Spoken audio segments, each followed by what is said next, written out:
They don't want what we know out there. You'll never get this on CNBC. But our school system will never tell us that, because they're part of the process. Fake money, fake teachers, fake assets. I know the game of the rich. My rich dad taught me. You know it because you're the banker. The bankers and the rich play is different than what they teach you in school. All over the world, what does school teach you about money? And the answer is nothing. And that's not a mistake. That's not an accident. I knew that. Most people know that. The way to keep the poor and middle class working hard is never teach them what the rich know. So if you read Rich Dad, Poor Dad, which came out in 1997, it's what the rich teach their kids about money, the poor and middle class do not. Poverty hurts. I mean, I don't like it. And I don't like that our academic system's so corrupt. You know, we know the banking system's corrupt. We know politics is corrupt. But academics is just as corrupt. I mean, one thing if it's the banking and the politics, but this is where we send our children and we trust them to do the right things for them, and yet they're being not taught something so fundamental. Like you asked your dad when you were a kid, Dad, you asked your teacher, when are you going to teach us about money? And it was just never. Well, never. And they'll never will. You know something. What do you know?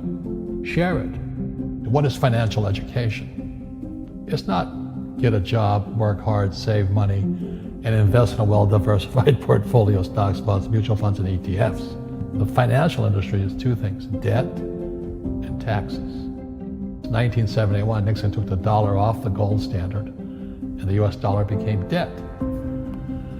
And we still tell kids to go to school, get a job, work hard, save money, and get out of debt. Now, who tells them to do that? That's the most ridiculous thing there is. The book starts and it says, lie number 1, saving money will make you rich. Yeah, it never will. You know that. All taught that as kids. Why would you save it and why would you work for it if they can print it faster than you can work for it? Why do you keep saving when they're printing it? The rich don't work for money. Don't you touch that stuff. It's very subtle, right? Yep. They don't say, I'm going to train you to be a worker bee the rest of your life, but they educate you in a way where that's what you come out. Right. What was he trying to do those first few months were you working for him? What was he trying to get across to you? Because he taught you the hard way about money. And she says, if you're going to be successful in your life, you've got to find the best teachers. And a great teacher is somebody who comes from the inside, not the outside. But in school, you don't know if your instructor is for real or not. That's where the fake teacher comes from. I said, I want you to teach me about money. So why should I teach you? He said, but if I teach you, you work for me for free. And I said, why for free? And my poor dad went nuts. He says, because if I pay you, you think like an employee. Your brain will change.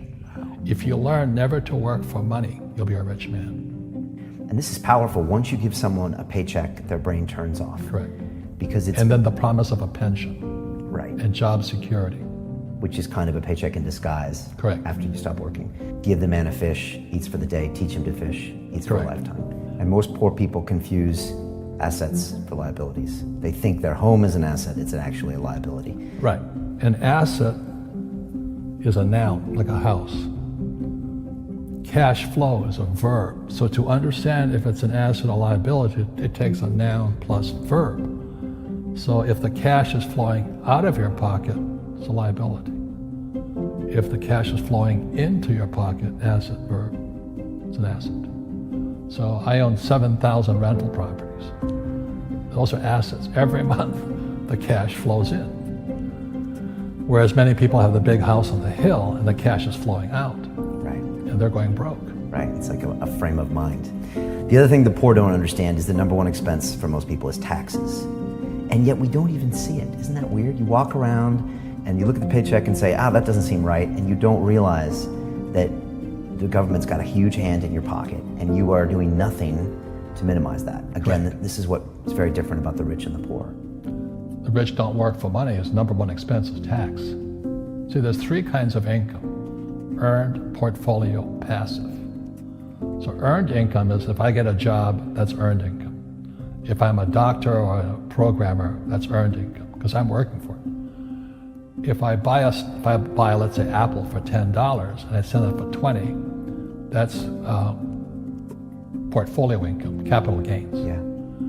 But passive income, which is cash flow, is never taxed. And so these guys are screaming right now in America, tax the rich. I said, good luck. Because most of the guys complaining, they don't know there's three kinds of income. And the rich don't have jobs anyway. They have assets. And so the average schmo out there, poor guy, sent the kid to school. They don't learn this. You see, very few people will buy what I do, make $1 million and pay zero tax. And my rich dad taught me that playing Monopoly. That's how it started. 4 greenhouses, 1 red hotel. Or the McDonald's formula. I write about it there. McDonald's, Ray Kroc. Yeah.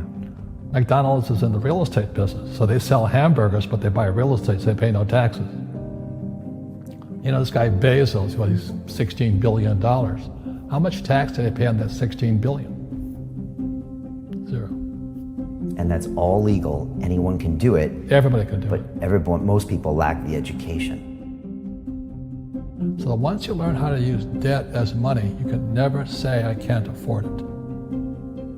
You see, because the banks will give you, so the banks, after the crash of 2008, the banks gave me $300 million tax-free. When I asked the average guy, I said, why don't you use debt? They can't even get a loan because their scores, their FICO scores, I don't even have them here, are so bad. The school teachers will never tell you that because they don't know it. My poor dad never knew that. You don't know if something is an asset or a liability until you can say which way the cash flows. So a house, is it an asset or liability? Well, if it's taking money from your pocket, it's liability. If it's putting money in your pocket, it's an asset. The US government wants me to provide housing, wants me to provide jobs, wants me to borrow money because that's how money is created through debt. I get huge tax breaks. Everybody can do the same thing if they had the financial education to do it. If people understood the tax code, we'd be more prosperous. But can poverty be passed through genetically? Yes. Because it's some type of way of thinking. It's an attitude. An attitude. It's very simple. When people ask me, how do I stop it? I just say, never say, I can't afford it. Ask yourself, how can I? The reason I have so much money is because I don't say I can't do it. I just go, how can I do it? And I just go and do it. I make a lot of mistakes, but that's how I learn. How can I? The poor people, like my poor dad, always said, I can't afford it. Do you think I'm made of money? I'm a school teacher. I can't do that. And I picked that up. And my rich dad never said those words. So when I meet poor people, they use the words I can't a lot. So the people that say, I can't afford it, I can't do this, I can't get to college, the rich are evil, I choose not to participate in that. And that's one thing people could change today. Correct. Right now is that dialogue in their head. Stop saying the word can't. I can't. Right. So how can I? How can I? Especially as in, I can't afford it, how can I afford that? Right. Because that opens them up to looking at it as an investment to a greater future. Right. When I borrowed $300 million, I couldn't do it until I went to ask. And I got turned down so many times. I said, and every time I showed the banker my financials and he'd go, sorry. I said, look, do me a favor. Why did you turn me down? And he'd tell me, this is out, the numbers are out here.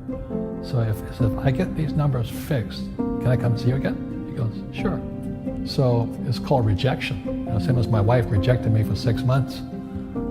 It's just a matter of personal willpower, which is spiritual. Just saying, if they can do it, I can do it. And how can I? How can I? And I think it's you once said, words become flesh. Yep. That was the Bible too. Right? Intelligence increases through your mistakes, through the ups and downs, through what you've learned. Real estate's real estate, but what I learned made me richer, not the money. You don't need money to make money.